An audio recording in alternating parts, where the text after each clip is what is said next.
acknowledge the fact that the boogeyman is there and then do something about it, But don't just act like it's not there, because he's there. He is there.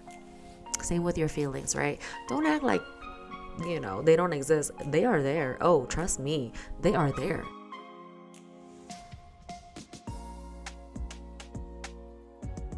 Friends, family, and esteemed guests and strangers, what's up? Welcome to episode 23.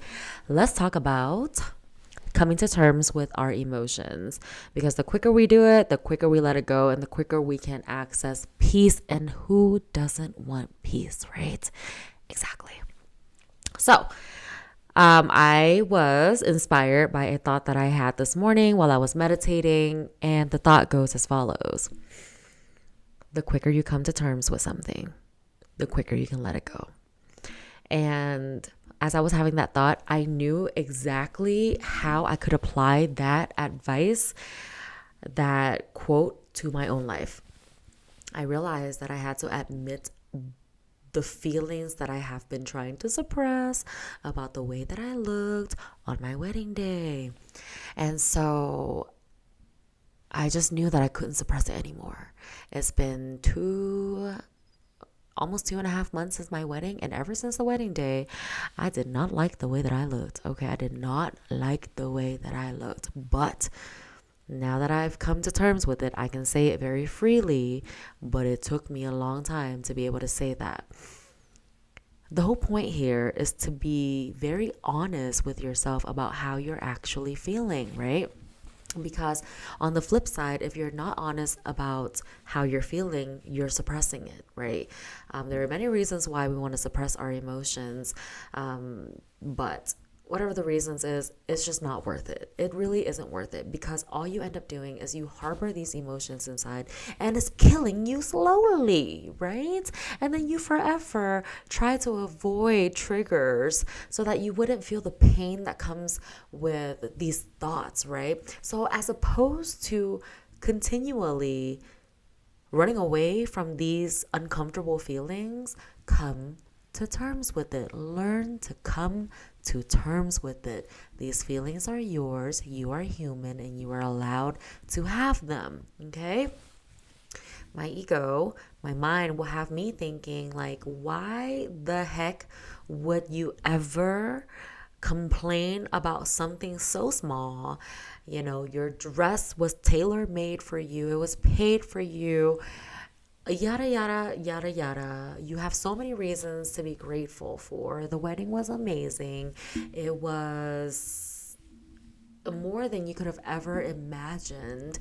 Yes, yes, yes, and yes. And initially, those were the very reasons why I didn't want to say anything about how I did not like the way that I looked for my wedding. I feared that I would come across as being dramatic, ungrateful. But guess what? I can have my feelings, right? I can have my feelings and still be grateful for everything that happened, But in denying my feelings, I am rejecting myself.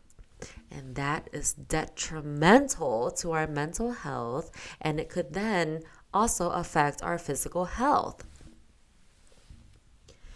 When I expressed to my husband following my meditation exactly how I felt about the way that I looked like on our wedding day, I didn't expect to, but I cried. Something opened within me and I flooded tears.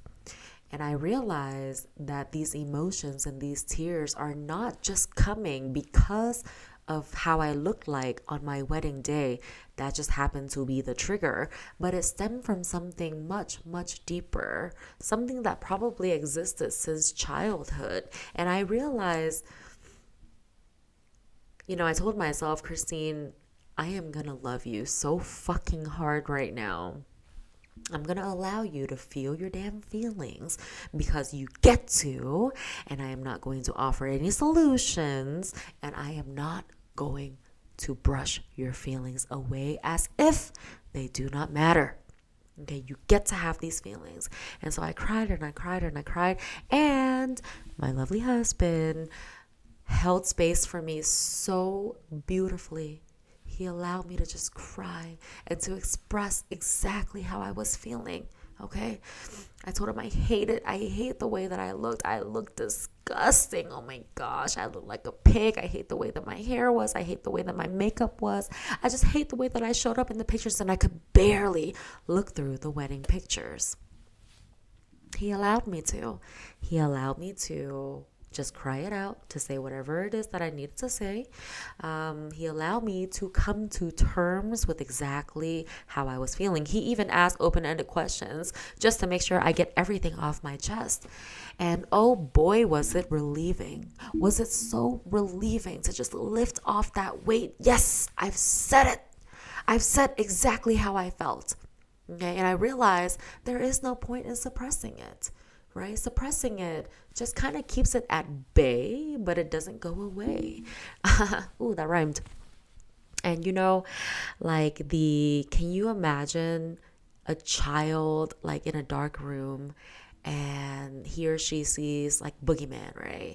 What is their first instinct? It's probably, okay, to scream or like to close their eyes, right? Or like to put the covers over their head. What are they attempting to do? They are attempting to not acknowledge that the boogeyman is there. Okay, that's kind of like a harsh example, but essentially that's what we're doing when we're not coming to terms with our emotions, right? We're not feeling them out. Acknowledge the fact that the boogeyman is there and then do something about it, But don't just act like it's not there, because he's there. He is there. Same with your feelings, right? Don't act like, they don't exist. They are there. Oh, trust me, they are there. Oh, and you know it too, right? And we spend all this time and energy trying to run away from it. And what we're doing is we're just prolonging having to feel them. The best thing you can do for yourself, the best thing we can do for ourselves, is just to acknowledge the fact that we fucking feel the feelings. They exist. They are there. They probably stem from your childhood, right? Something happened. You felt the feelings. You hate it so much. You suppress them. You hold on to them. And you don't learn how to cope with them properly. So guess what? Now you get to, right? Now you get to. And so don't offer no solutions quite yet. Just allow yourself to feel when these feelings do come up, and you feel safe to express them, to let them out. And just understand that it's just a younger version of you who really just wants to feel in a safe place, who wants to be allowed to feel, who wants to have permission to feel and to not feel guilty for feeling these emotions. I think a lot of us feel guilty for feeling negative emotions, especially when we compare ourselves to our parents or our caretakers and we think they're so strong. And like, who are we to feel sad if like they've been through worse? But they're just suppressing it too. And the pain it doesn't go away. It just manifests in different ways. So the best and the healthiest thing we can do is to love ourselves unconditionally by allowing ourselves to have these emotions. If I feel sad right now, I'm going to fucking feel sad, okay? Well, maybe not like at the moment, but maybe when I feel safe in my own space, I'm going to allow myself to bring up these emotions and to feel them instead of suppressing them. And so because I allowed myself to release these emotions, I'm able to talk about it now. And this just happened this morning. And so who doesn't want peace, right? The quicker we come to terms with all that we feel, all the uncomfortable emotions, all the heavy emotions, the quicker we can let it go, and the quicker we can access peace. And there goes my 2 cents. Thanks for tuning in. See you next week on episode 24. Peace.